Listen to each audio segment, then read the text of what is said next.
মা তো 9 মাস পালে, একজন বাবা সারা জীবন নিজের বাচ্চাদের পালে। মা ভাবে আমার বাচ্চা আজ কি খাবে, আর বাবা ভাবে সারা জীবন আমার বাচ্চা কি খাবে।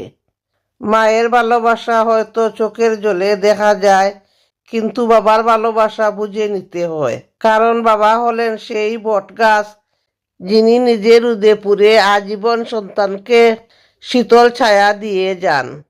মায়ের পায়ের নিচে যদি জান্নাত থাকে, তবে সেই জান্নাতের চাবি লুকিয়ে থাকে বাবার গায়ের গামে। অত যে বুকা আমরা, মায়ের কান্না দেখি কিন্তু বাবার হাহাকার ভরা দীর্ঘ শ্বাসটা দেখার সময় আমরা পাই না। আসসালামু আলাইকুম। রোজা এমদি আয় আর হেমদি যায়, কিলা দিনে আয় আর কিলা দিনে যায়, খবর যায় না। ও দেখো, খারা খারা 3টা 4টা হইয়া হলো রোজা।